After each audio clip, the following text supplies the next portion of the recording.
inshallah, that the inner knowledge of Islam is rooted in the Quran Kareem and in the Hadith and Seerah of the Prophet ﷺ, and in the Hadith and Riwayat of Imam Ali, especially Islam. We still have to maintain that Tasawwuf developed as an integral part of the process of the deepening of Islam in its early phases. And it did not come about in the form that we understand it today, or the form that even was known, say, 1,000 years ago, except after a process of elaboration, a process of refinement, and a process of evolution. In particular, the practices, the terminology, the concepts that are now part and parcel of the language of inner Islam. These did not come about in one fell swoop. They evolved over time. But within a relatively narrow period of time, say between the death of Prophet ﷺ and sometime in the 2nd or 3rd century of the Hijrah era, somewhere around the 9th century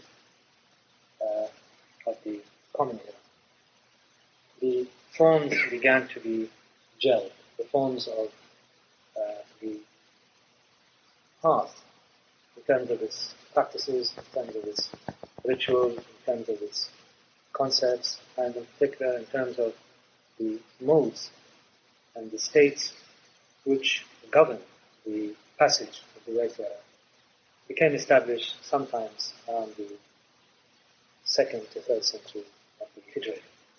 But in between the death of Prophet ﷺ and the beginnings of the first tariqas, there was a period of 200 years in which the early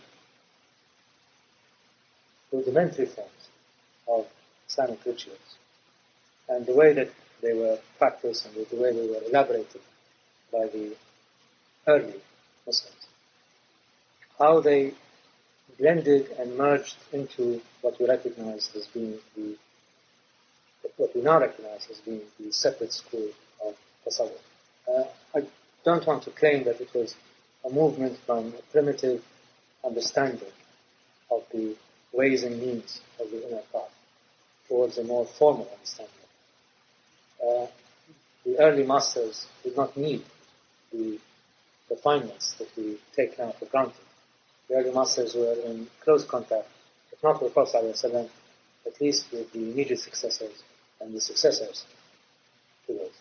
And in particular, they were within the orbit, some of them, within the orbit of the Imams. So the continuity of their access to the inner knowledge of the deen was never cut off as it is now. So it is basically a process by which the fundamental knowledge of Allah subhanahu wa ta'ala, which came to those who were within the light of the Prophet ﷺ, how that became formalized as time passed on, is how people became more distant from the immediacy of contact with the Prophet ﷺ and the Imams.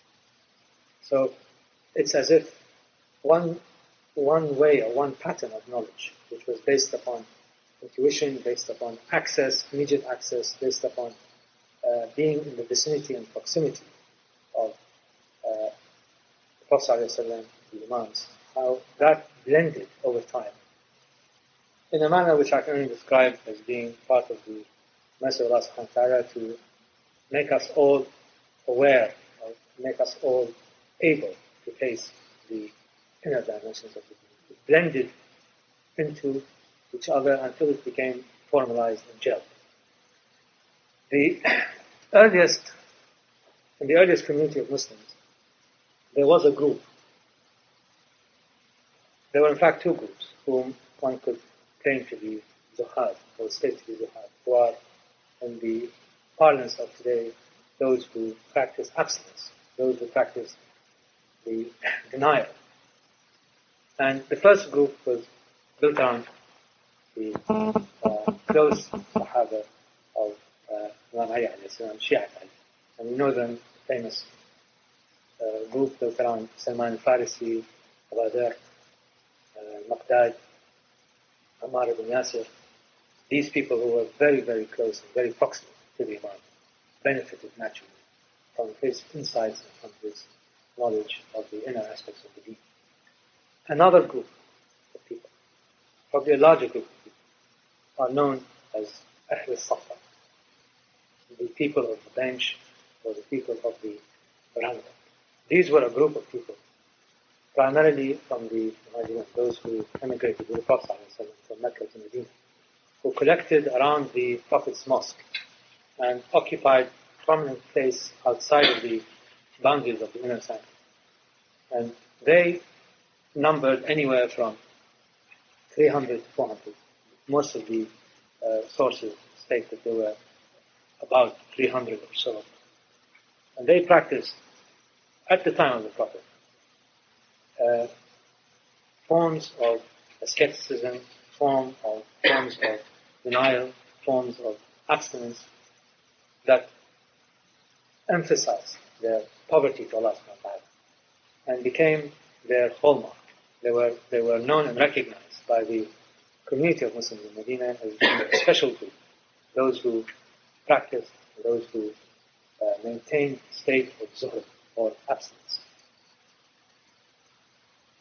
This is probably the first gelling of the notion that zuhd in the sense that we understand it in the past, that is the sense of denial, the virtues and the permanence of worldly affairs, and affirming the poverty of the self to Allah subhanahu wa ta'ala, assigning the riches and the glories only to the Creator and not to Allah. Denying the virtues, denying the importance and the significance of worldly matters. This was the first group that gelled around that. And there is an ayah in the Quran Kareem that confirms that this is a state that all of those who want to be knowers, all of those who want to be lovers of Allah subhanahu wa ta'ala should emulate. So the Ahl Sufa are those who realize the absolute and confirm the absolute permanence of their poverty to Allah subhanahu wa ta'ala. There's a Surah Al-Hadid, which is Surah 57, Ayah 23. لك لا تأسوا بسم الله الرحمن الرحيم لك لا تأسوا على ما فاتكم ولا تفرحوا بما أتاكم. In order that you may not despair over matters that have passed you, nor exult over favors that have been bestowed upon you. This ayah is the fulcrum around which all zuhad gravitate, all zuhad revolve. It is the ayah that confirms to them that whatever has been denied us in material things, in terms of material reward or material success, and whatever we have now, be it in the form of material rewards or lack of material rewards, should not be the subject of our, or the object of our immediate desires and needs. And that all of these are simply reflections of Allah's action and mercy, and that ultimately all riches, all source of all riches belongs to Allah subhanahu wa ta'ala. Now, the group of Ahl Sufa were not really organized in the sense that they did not form a body that perpetuated its rituals and passed them on. They were simply a group of people who were in a state of zuhd, who were in a state of abstinence, and they confirmed that the face of early Islam was not the face of power and riches of the kuffar of Quraysh. It was the face of poverty, both poverty, physical poverty, as well as poverty to Allah subhanahu wa ta'ala. So the early body, the early zuhad in Islam, the true abstainers in Islam, those who reflected the reality of Islam in its early days, were those who also juxtaposed between themselves and the outer which they were fighting against. They were fighting against the indulgence and wealth of the Quraysh of Mecca. And in many ways they were also counterpose themselves to what was going to happen in the conquest of Islam, where incredible riches fell upon the community and the process of inner decay and corruption began. So these two zuhad, these two abstainers, the early abstainers, the 300 or so of Ahl Sufa, can be seen to be the kernel from which the process of crystallizing the path in its rituals and its practices and its form that we understand now began to take. There were a number of their names in the famous Hilyat al-Awliya of al-Asfahani, Abu Na'im al-Asfahani. He mentions about 70 of them. One of the great reciters of the Prophet's sayings, Abu Darda, is known to be one of them. From time to time, the Prophet himself, when he saw them, commanded those around him to serve and help the Ahl Sufa. So their actions of inner poverty, their actions of dhikr, they were the first circles of dhikr in Islam, were sanctioned and accepted by the Prophet. Now, the conduct of the early Muslims as a whole was colored by the sense of denial, the sense of absence, the sense of being in a state of awe, the sense of being in a state of complete poverty to Allah subhanahu wa ta'ala. So the colorings of tasawwuf, if we understand the flavor, the dhawq that we have inherited is a reflector, a true reflector of the original community of Muslims.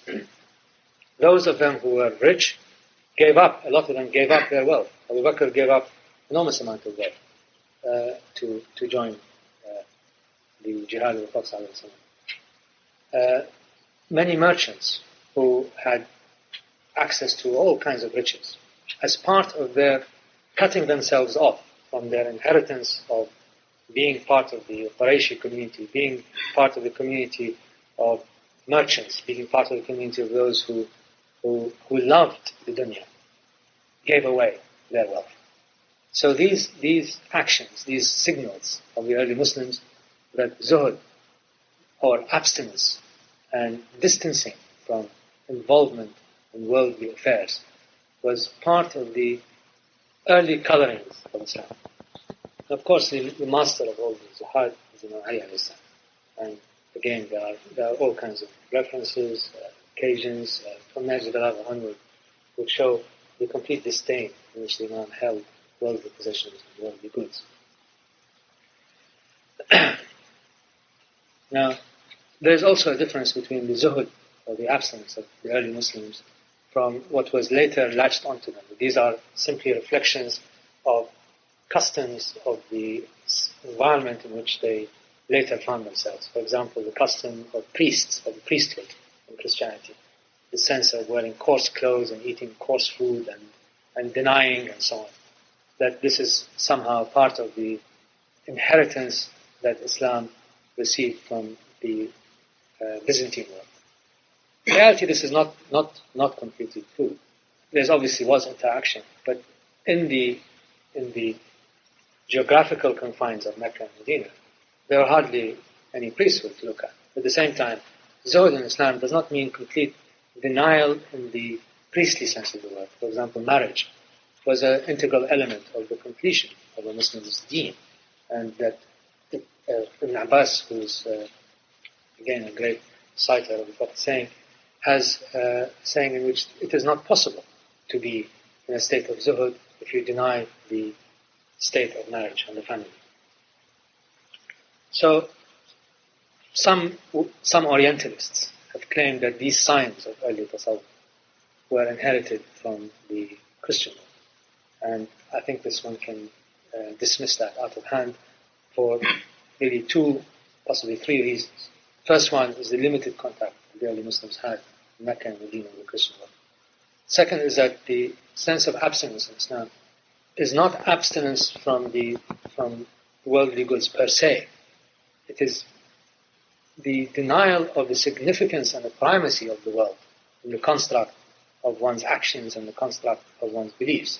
That the source of true wealth lies in Allah subhanahu wa ta'ala. And that poverty in that sense is a temporary phase of creational existence. In its permanence, it is the poverty of a person to his creator, the inability to accept that there is any permanence, or the unwillingness to accept that there is any permanence to any source of goodness except Allah subhanahu wa ta'ala. This, for example, was quoted by the Orientalists, Hicki, who claimed that the practice of the early Zuhad, some of whose rituals and some of whose actions we now reflect in our present-day tasawwuf, has its roots in the behavior of Christian monks. Nicholson, who is probably the greatest interpreter of Sufism in the West, he denies completely the relationship between the early Sufis, or the early Zuhad, I don't call them Sufis, and Christianity. I mean, he quotes, for example, the lack of contact between the Christian world and the earliest Zuhad of the first generation after the Prophet Sahaba. For example, Dawood al-Ta'i or Ibrahim ibn Adham or Shaykh al-Balkhi, I've mentioned some of these names here, or Fadhlalla ibn Haeri, who had no contact whatsoever with the Christian community or with monkery, and were true ascetics. And it is true also that the conduct of the Muslim community as a whole, before the great fitna, before the fitna of the murder of Uthman and the civil wars that accompanied the Khilafah of Imam Ali alayhi salam, that neither Abu Bakr or Umar were anything but Zuhad. They were also true ascetics in their behavior and their conduct. And the fitna, the divisions within Islam, came when those of the Sahaba who were worldly oriented, who were oriented towards gathering of material goods, who were oriented towards exhibitions of power and splendor, began to compete for political power. And if one looks at it, the rule of Uthman was accompanied by great accumulation of wealth in the hands of the Umayyads. Talha and Zubayr, who led the first fitna against Imam Ali alayhi salam, and were both killed in Marak al-Jamal. They were extremely wealthy men in their own right. Amr ibn al-As, who played a very dubious role in the Battle of Siffin. He also was a great accumulator of wealth. Muawiyah, of course, needs no introduction as a person who sought the splendor and power that comes from controlling material wealth. So the transference of political power and political authority from the early Muslim community, who were in their being, in their inner essence, through zuhad, through exhibitors of their poverty to Allah subhanahu wa ta'ala, to the other group began the first dissensions that we find in the deen. So, back to Ahl al-Sufa, when we said are the first of the group of people whom one can identify as being the precursors or the forerunners of what came later to be tasawwuf, are if one would say, the first semi-formal school of exterior zuhud, at least. There was no attempt on their part to reach different stages of ma'rifah. They had no need to. There was a Prophet ﷺ with them all the time. So their devotions were due not to the absence of figure or the absence of a prophetic messenger with them, but rather because they were in a state of fear, in a state of true devotion to Allah subhanahu wa ta'ala. Again, back to the flavor of early Islam, which is a flavor of abstention. All the major emirs, those who were placed in positions of power and authority over newly conquered territories, were all of that school. Salman, for example, Salman Farisi. There is a person who is the emir of Egypt by the name of Ash'ath, who is known for his absolute, the way that he looked, the way that he transported himself was a man in total abasement to Allah subhanahu wa ta'ala. And in some cases there were instances where people who were surrendering, for example the Byzantine army was surrendering to him, and they didn't know whether he was the servant or he was the emir. So this state of being in poverty to Allah subhanahu wa ta'ala was the natural state of most of the companions of the Prophet ﷺ, and were the natural state of those who were in true Islam in these early days. Once the conquest began, the center of the Muslim empire moved from the peninsula towards the nearby territories. And the first center was in Kufa, which was an Arab encampment built around the ruins of the city near the cities of Babylon and here, and was the main center for the Muslim armies as they moved into the rest of Iraq and into Iran. And Kufa became the main center of Zuhd, or formalized Zuhd.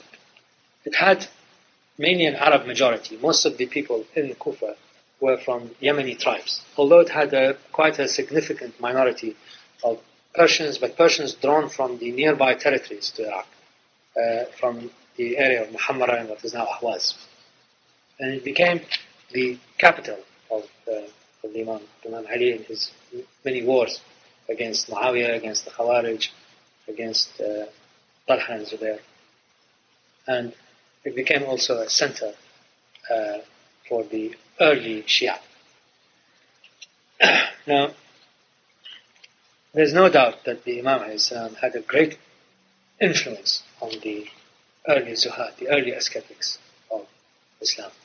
And in Kufa itself, because of the intensity of the contacts with them, it was the center, his administrative capital, it was the center for the armies, and his conduct, his outer behavior, there was no place in his group, in his entourage, for the worldly seekers. All the worldly seekers went off to join Muawiyah's cause.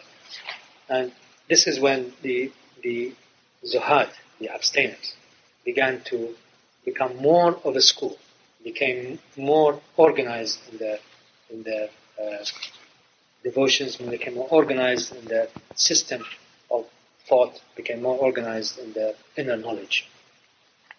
And of the early Zuhads in Kufa, of the early groups who were in Kufa, we can name the famous Uwais al-Qarani. Uwais al-Qarani was a man from Yemen, whom the Prophet ﷺ never met, but he could sense that there was a Arif in Yemen. And there's a saying attributed to the Prophet ﷺ, he says, the breath of the merciful, Nafs al-Rahman, comes from the Yemen, pointing to Uwais al-Qarani. Now when the Yemeni tribes moved up to join the forces of the Imam ﷺ, Uwais al-Qarani was with them.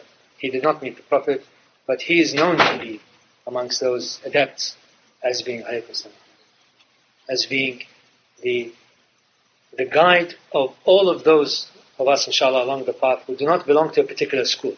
If you do not follow a particular shaykh, if you do not follow a particular tariqah, you are known as an Uwaisi. So Uwais al-Qarani was in Kufa, was with the Imam. Another group of the early Zuhad who were followers of Imam Ali alayhi salam is Rabi' ibn Haytham and the famous Kumayl ibn Ziyad al-Nakh'i, whom the Imam taught the well-known supplication, which is known as Dua Kumayl. They were, in their outer lives, extremely ascetic, extremely fearful of the chastisement of Allah subhanahu wa ta'ala, and were in their devotions completely absorbed. So the early Zuhad, the earliest of the group, formed a type of school in Kufa. And that school carried the flavor that we can sense now of fear of Allah subhanahu wa ta'ala. So the flavor of khawf, the flavor of being aware of the chastisement of the fire, being aware of the punishments of Allah subhanahu wa ta'ala, was the flavor of the school of Kufa. And the extreme asceticism also associated with that group of people also relates to the spirit of the times. We're talking about a period when there was constant civil wars, when there was entirely different, categorically different ways in which Islam could develop were being challenged. On one side, you had the purity and the completeness of the Prophet's message carried by the Imam Ali alayhi salam. On the other hand, you had the worldly power of the Umayyads. And Imam Ali alayhi salam, in many of his speeches in Kufa, talked about this being a second Jahiliyyah, this being another Jahiliyyah. We had left one Jahiliyyah behind, and we are at the dawn of another Jahiliyyah. So those who were with him, those who joined him, those who supported him, those who gave him the right of mastery, of knowledge of the deen, of the inner dimensions of Islam. These people were aware of the state in which Islam was moving towards, a state whereby all of the forces which the Prophet ﷺ had to contend with and then compete with and then overcome were being resurrected in a different way.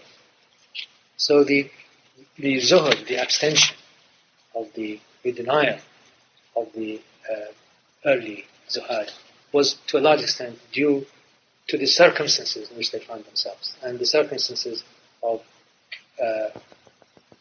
impending establishment of a corrupt, power-hungry group that was going to distort the nature of the community.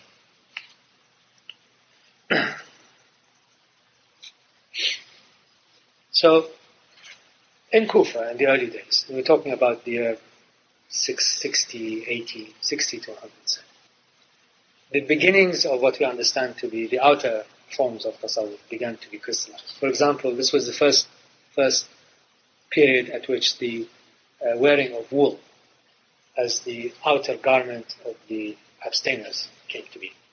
And wearing of wool is from one of the sources of the word Sufism, is the wearer of wool. Suf in Arabic means wool.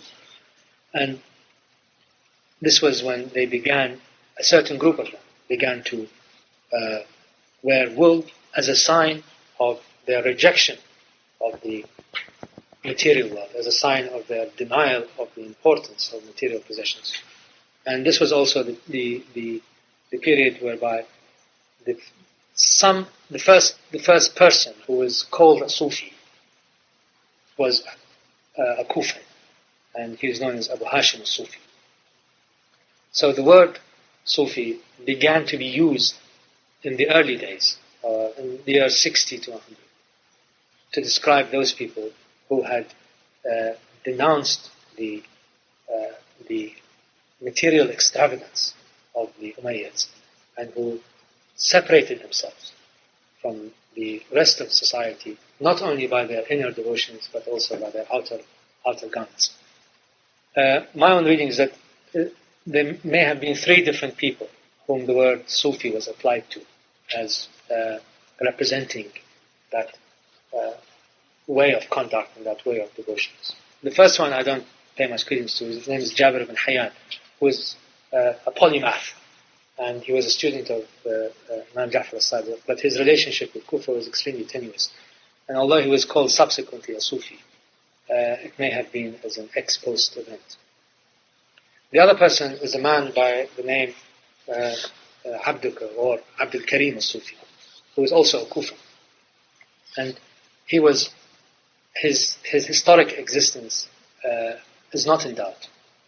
But whether the word Sufi was attributed to him subsequently or not, the contemporary accounts do not really confirm that. But Abu Sham al-Sufi is the first person who maintained that name and was known by that name.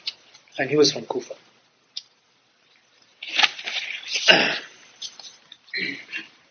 Now, again, the wearing of wool, which has been, by some Orientalists, explained as a borrowing from Christian monks by the Sufis, has no bearing in reality if one subjects it to close analysis. The wearing of wool, from which the word Sufi comes, there were very, very few monks in Kufa. In fact, Arab Christians were not to be found in any significant number in Iraq. Their true stronghold was in Syria. And the Kufans, who termed themselves Sufi and wore wool, could not come into contact with monks. The place of monks and monkery was in Syria. And the Syrian Sufis, Abu Sulaiman Darani, for example, rejected the wearing of wool as a garment of the outer Sufis. So the connection is highly tenuous. Where the monks wore wool, i.e. in Syria, there were very few Sufis who wore wool. And where Sufis did wear wool, in Kufa, there were no monks. So the attempt to attribute non-Islamic elements into true tasawwuf, I think are just there for mischief making, and they do not stand up to any serious scrutiny. However, inasmuch as priests or Christian people, Christian monks, particularly in that period, who were extreme in their ascetic practices, wore wool as a way of divorcing themselves from their own community, the way of separating themselves, an analogous situation might apply to those Muslims who were devoted to the inner way and wore this as a garment of expression. Now, there is very little doubt also that amongst the early Sufis in Kufa and Abu Hisham al-Sufi, for example, or even the apocryphal Jabir ibn Hayyan or Habib al-Sufi, they were all very closely related to the Imams. In fact, Abu Hisham al-Sufi is known as a follower of the Imam Musa al-Kadhim. So there was no question as to their being influenced by the aura and by the light that comes from being within the proximity of those who have confirmed the deen in its entirety as part of the lutf, the grace of Allah subhanahu wa ta'ala, following the death of Prophet sallallahu alaihi wasallam. In fact, a great Orientalist, and I say great because he is genuinely was a man of great insight and knowledge, a Frenchman by the name of Louis Masson, said that you cannot disassociate love of Ahlul Bayt and the Shia of the Imam, the early Imams, from the early Sufis. In fact, the word Sufi was applied in the early days to the followers of the Imams. So now, of course, with the passage of time, this association has dissolved and in many cases disappeared. And some people deny it, some people denounce it, some people say it's not possible. But the Imams were like a lightning rod to all of those elements within the community of Muslims who rejected the way in which Islam was evolving in its worldly form. And whether they accepted the Imams in the way that we understand them now, if we are Ibn Asharis, or not, is really immaterial. But they were the lightning rod. They were the beacon from which attracted all those who either dissented against the worldly power and the worldly extravagance of the Umayyads, or those who wanted to re-establish the inner dimensions of the deen.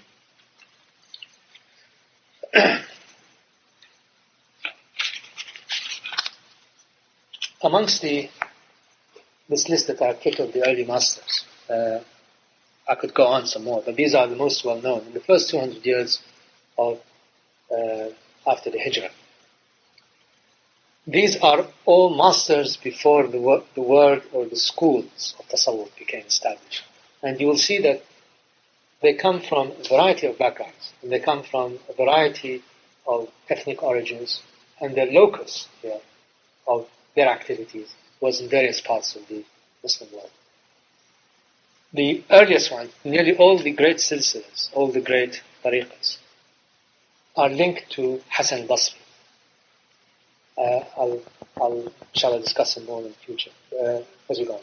And we'll see how important he is to all the silsilas. But as we go on, you see Hasan al-Basri, for example, was a Persian whose father was was a prisoner of war. He was a Persian whose father was taken on the battles, the early battles of Islam. And he was raised in the household of the Prophet ﷺ by Salama, who was the Prophet's, one of the Prophet's wives. So he had the blessing of being within the orbit of the Prophet ﷺ. He was born in Medina, of Persian origin, but he spent most of his adult life, in Basra. Malik ibn Dinar is also a Persian. Both of these, Malik ibn Dinar and Habib al-Ajami, are followers of Hassan al-Basri. But if you go on, you see, for example, Rabi'a, the famous Rabi'a al-Adawiyya, who is probably the earliest known woman adept, and was in her devotions to Allah subhanahu wa ta'ala, and her notion of mahabba, of love, of wid, mawadda, brought it to the highest possible peak of inner awareness, was an Arab. She was in Basra. The others were, some are born in Khurasan, for example, Fudayl ibn Iyad was born he's a Persian from Talaqan in Khurasan. He spent a lot of his time in Kufa. Ibrahim al-Adhami is an Arab from Bani Tamim tribe, but born in Balkh, spent a lot of time in Iraq and Syria. Bishr ibn Harith was also known as the Hafi, that is the barefoot man. He's a Persian born in Maru, which is again in the boundaries of Khurasan. He spent most of his time in Iraq, especially in Baghdad. The Nun al-Masri is the first African adept in Nubian, from southern part of Egypt, spent most of his time in Egypt and to a certain extent in Iraq. Bayezid al-Bistami, Persian from Khorasan, spent most of his time in Khorasan. Sufyan al-Thawri is an Arab from a well-known tribe, spent most of his time he was born in Mecca, spent most of his time in Iraq, and especially in Kufa. And he founded one of the earliest schools of fiqh, but his trace died out after 200 years. And so on down the line. Shaqiq al-Balkhi is an Arab born in Balkh, though. So although his surname might indicate he's Persian, he's not. He was born in Khurasan, and spent most of his time between Khurasan and Iraq. Dawood al-Ta'i is an Arab from the famous Ta'i tribe, from which, incidentally, the great master Ibn Arabi comes from. And he spent most of his time in Kufa. So in the early days, we will see that there was a mixture of people, some Arab, some non-Arab, but most of them were drawn to Kufa as the center of the Khilafah, as a place where Imam Ali alayhi salam maintained his administrative capital. And after the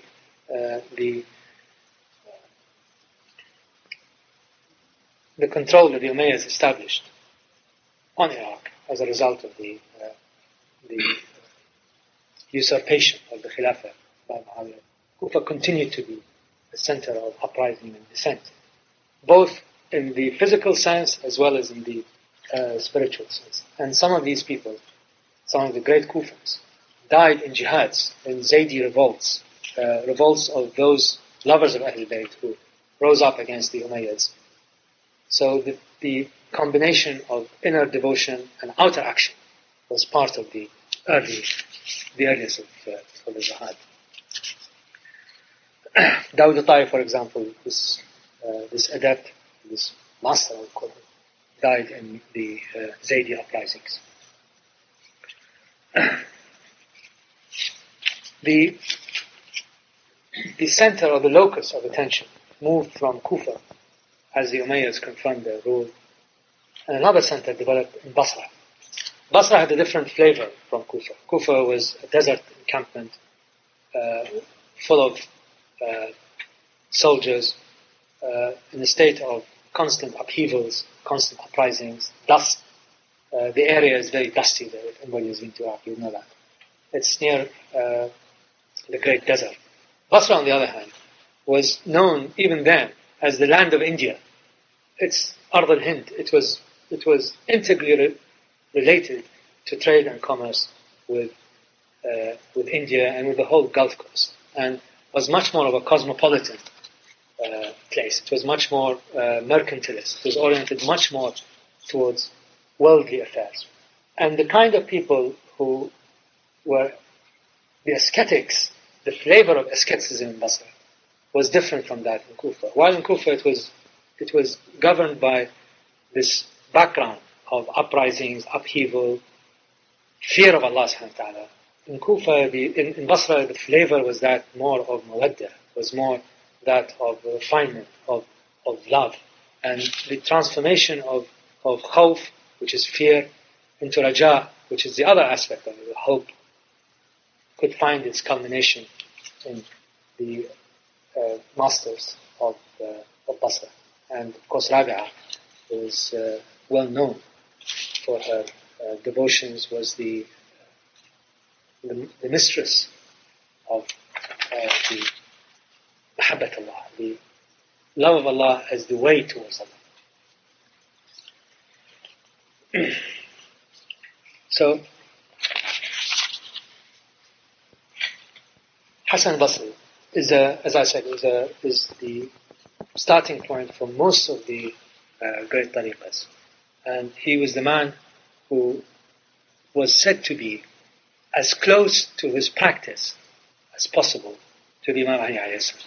And many of his sayings are variations of the sayings of the Imam.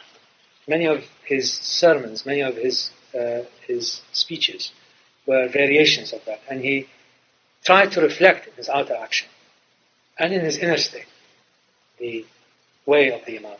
Now he may not have been in constant contact with him. These sources here are quite contradictory, but there is no doubt that his sayings, his sermons, the way he approached the complexities of the outer with straightforward and direct words that went to the heart of the matter could only come from a person who has been in the company of the master of all Gnostics. There are some versions amongst the stories that have reached us from the great compilers of books on tasawwuf, is that he took his initiation from the Imam alayhi salam. But this has not been established. And one of his sayings, sometimes attributed to him, sometimes attributed to Imam alayhi salam, is that لو كشف الغطاء ما أزددت يقينا. If all the veils are removed from me, it would not increase my certainty 1 iota. So this can only be said by a person who is in the state of true and absolute faqih. So these are the people whom we all recognize now as being the precursors of true tasawwuf. And it was scattered throughout the Muslim world. It was started in Kufa, continued in Basra. Another center was formed in Damascus, in spite of the Umayyads, in spite of the rule of the Umayyads. There was a group of people around Abu Sulaiman al-Darani, who is from Iraq, an Arab from Iraq, who moved to Damascus and formed probably with Abu Hisham al-Sufi the first ribab, or the first khanaqa, or taqiyya as we call it. And there it was done in spite of the pressures and in spite of the oppression of the Umayyads. One or two of the Umayyads themselves, I might add, not all the Umayyads were bad. One or two of them, even, for example, one of the grandsons of the La'in Yazid was so overwhelmed by sorrow that he chose the path. He denounced all of his rights. He denounced all of his claims. Denounced the Umayyad family as a whole, and moved into the Ribad. The great Khalifa Umar ibn Abdul Aziz, who is known by some as the fifth Khalifa for his piety and for his integrity, in many ways was the whole empire. The earth did not empty of these people. So Zuhud established in Kufa, moved on to Basra, formed a center in Damascus. We can see from the Tanun Masri that there was also a center in Egypt. Egypt is probably the most distant of lands from mysticism, in the sense that there was no connections between it and what came, for example, from Khorasan, which is the outermost limits of the Muslim Empire. So those who claim that Sufism is linked to Christian monkery, or it's a practice that derives from Buddhism, or it's somehow related to pre-Islamic notions of mystical experiences, basically miss the point. The point is that it is confirmed, it is the heart of Islam, and it is the true form of Islam. And all of these people give absolute confirmation that the beginning of all of the paths, the beginning of all the true schools that lead to knowledge of Allah were scattered throughout the Muslim world. They never were at a loss to having around them people who had the inner sight, who had the inner knowledge. Flavors are different. We discussed the Kufan school as having a flavor of fear. The Basra school as having a flavor of love and devotion. Khorasani school had a different flavor. And it is a flavor of inner knowledge. It is the flavor of nurturing the heart. A lot of the terms, a lot of the states that we try to experience were first compiled within the framework, within the ambit of the Khorasani Sufis.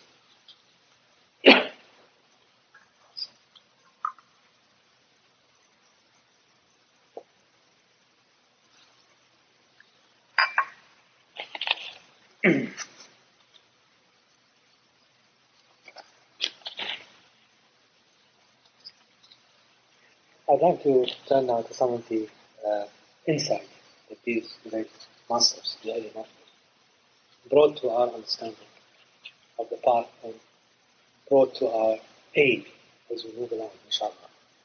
And a lot of what we take as being aphorisms of wisdom, sayings that have enormous truth in them, kernels of knowledge, can be attributed to the early masters.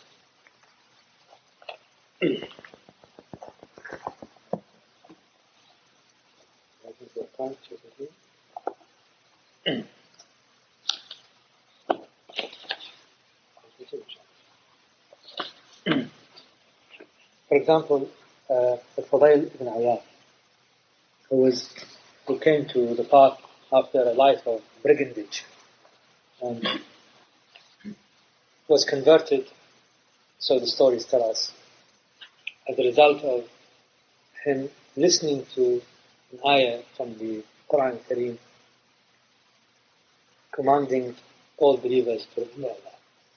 He gave up his life and moved to the life of inner devotion. Some of his aphorisms and sayings are حق الناس برضا عن الله أهل المعرفة بالله عز وجل.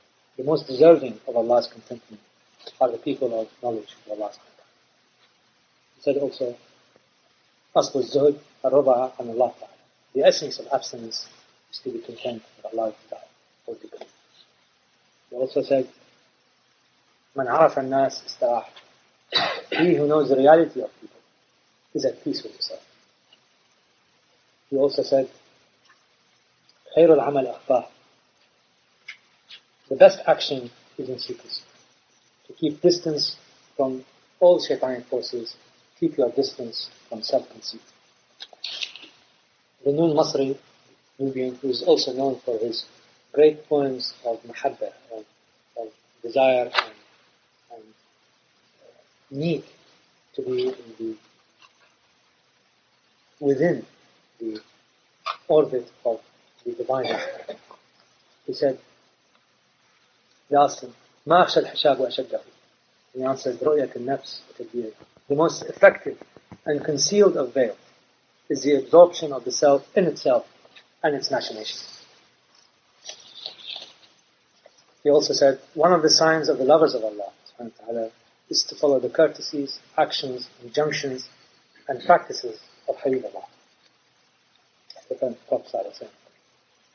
He also said, trustworthiness is Allah's earthly sword. Whatever it touches, it cuts. The Gnostic does not remain in knowledge of Allah in one state only, but in all states. So true ma'rifah is not to be in a hal just like that, but to maintain and to confirm that hal for as long as possible, so it becomes a permanent state. Bishr al-Hafi, this gentleman, this great Uda, who is known for his going around barefoot because of his deep skepticism. He says, الدعاء ترك الذنوب.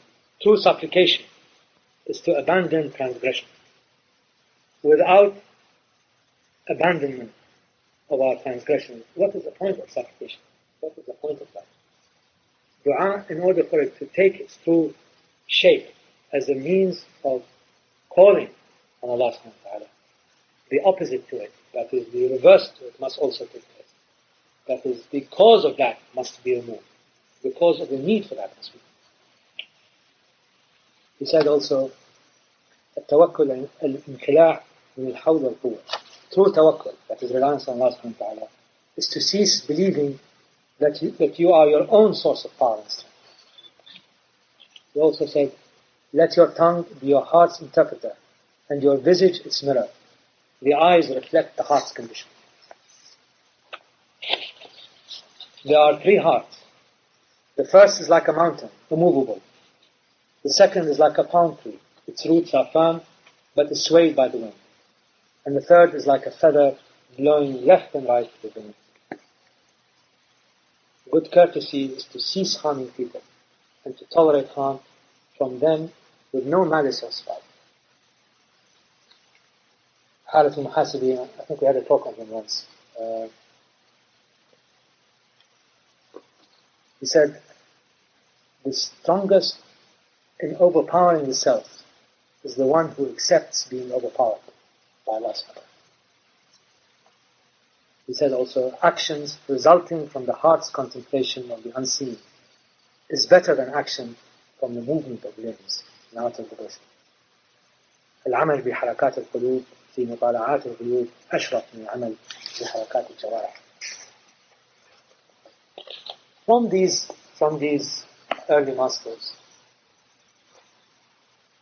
came all the great inspirational sayings, all the landmarks that constitute the building blocks of the path. And from them came the mortar, as it were, from which the path began to crystal, began to gel. These people are not Sufis in the sense that we understand them to be. They don't belong to a particular tariqah. They did not start a certain school. But they are true Gnostics in their own experiences, by their exposure to the great masters of the time, particularly Imam Ali, by their ability to maintain the flame of inner knowledge alive in a world that was taken over by power, taken over by extravagance, taken over by wealth, and by corruption. These people are the true precursors of all of us, inshallah. And that once we understand that we are linked to this great system of inner knowledge, that we are not really following a certain set of mechanistic rules and rituals, but we are plugged in through many ways to the source of all inner knowledge and life, is Imam Ali alayhi salam, and through him, the Prophet sallallahu alayhi wa sallam. We know that we are, inshallah, doing the right conduct, behaving in the correct manner, and following in the way of the great ways. Inshallah,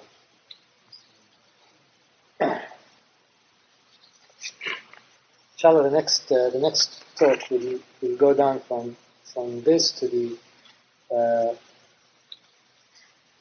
first tragedies in Tasawwuf, which is the martyrdom or the execution of Hallaj. And I've left two people out of this early list. One of them is Abu Qasim al-Junayd and his uncle,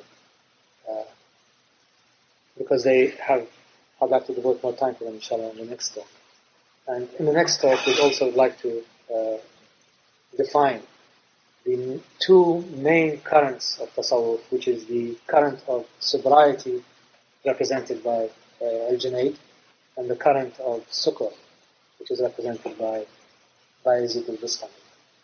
So inshallah, next talk will be in these two segments.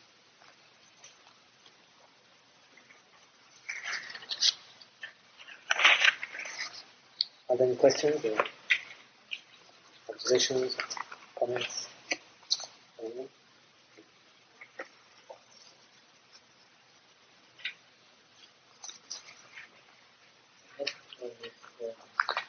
First, talking were stressing how much the practices of Buddhism are very much firmly grounded in Quran and Sunnah. Today you stand up saying that these things developed and gelled 200-300 years later. So, isn't there a bit of a contradiction? Well, I'm not sure I said that. What I said is that if you look at this as an interregnum, as a period in between, the first period is a period of those who were close to the Prophet ﷺ and who could take from him the instructions and directions. And that group of people were those whom I described as Ahl al-Sufa, those who were doing their practices and devotions outside of the mosque in Medina. Between that and the gelling of the schools of the tariqas, there's this 200-year period where at some point, especially towards the end of that period, they were out of touch with the source of inspiration. And the evolution of what we think of as being Sufi practices, apart from dhikr, went through this kind of filter, as it were.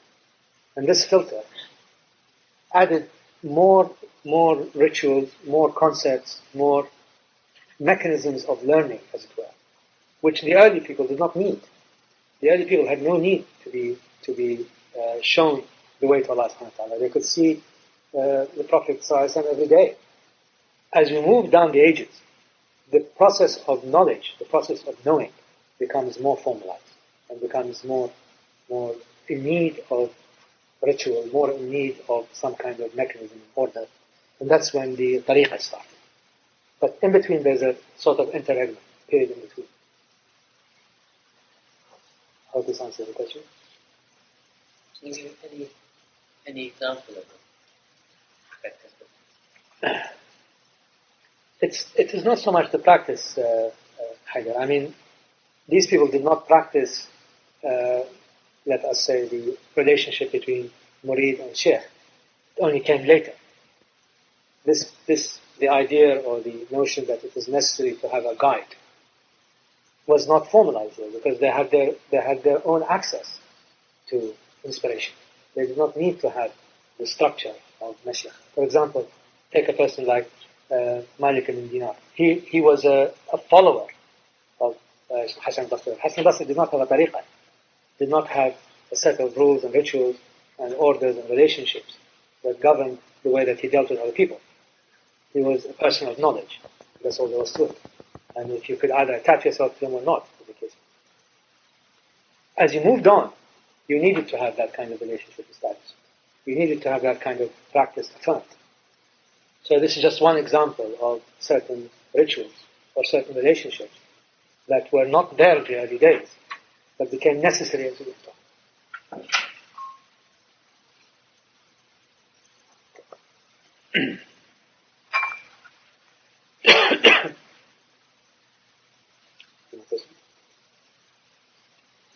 I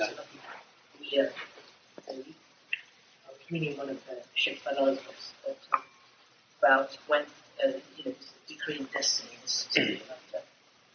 It's hard for me to put into words, but it seems that from an Islamic point of view, like whatever happens to us in life, whether we have apparently good fortune or apparent bad fortune, we inshallah we accept that as it is, and by, if you like, by conforming our wills to this position, this is the path, this is the way. Yes. It seems to be these early Sufis, when if they were dressing in a particular way, they were, as it were, they weren't following this way at all. They were, as it were, they were adopting an ascetic path, which is an artificial sense, other than, if you like, the path that life had decreed for them. Yes, that's why I did not. I mean, I don't really disagree with you. That's why we should not call these people the early Sufis. They are the early Zuhad. I've used a different word for them. They are the people who exhibited outer and some inner abstention. For example, one of the masters here, Shaykh al-Balkhi, he rejected the wearing of wool. He rejected the extreme asceticism of these adepts. it was not yet, it had not yet gelled in the understanding that we have now. So some of these were zuhad in their outer actions only. Who knows what their inner states were like? Some were zuhad in their inner state. But these are people whom we know were those of both the inner and the outer, by their sayings, by their conduct, by the way that they interacted with people, by the way that they comported themselves, by the way that they related to the imams of the age. So, extreme asceticism in the form of monkery, like we had this, at the same time as this, there was extreme forms of asceticism in Syria amongst the Christian monks. There was a person called Simon the Great, I think, who used to sit on top of a column for years. This kind of practice was condemned by the true Zuhad. Hassan al-Basri, for example, was not only an ascetic in that sense, he was also a founder of the Mu'tazila school.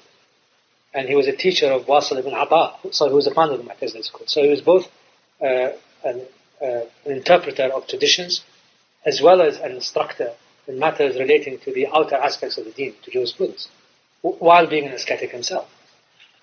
So you cannot really neatly categorize them as being with this tariqah or that tariqah or this kind of sufi or that kind of sufi. But their practice and their conduct is an example to all of us. And that's why nearly all of the great chains reach one of these people or passes through one of these people.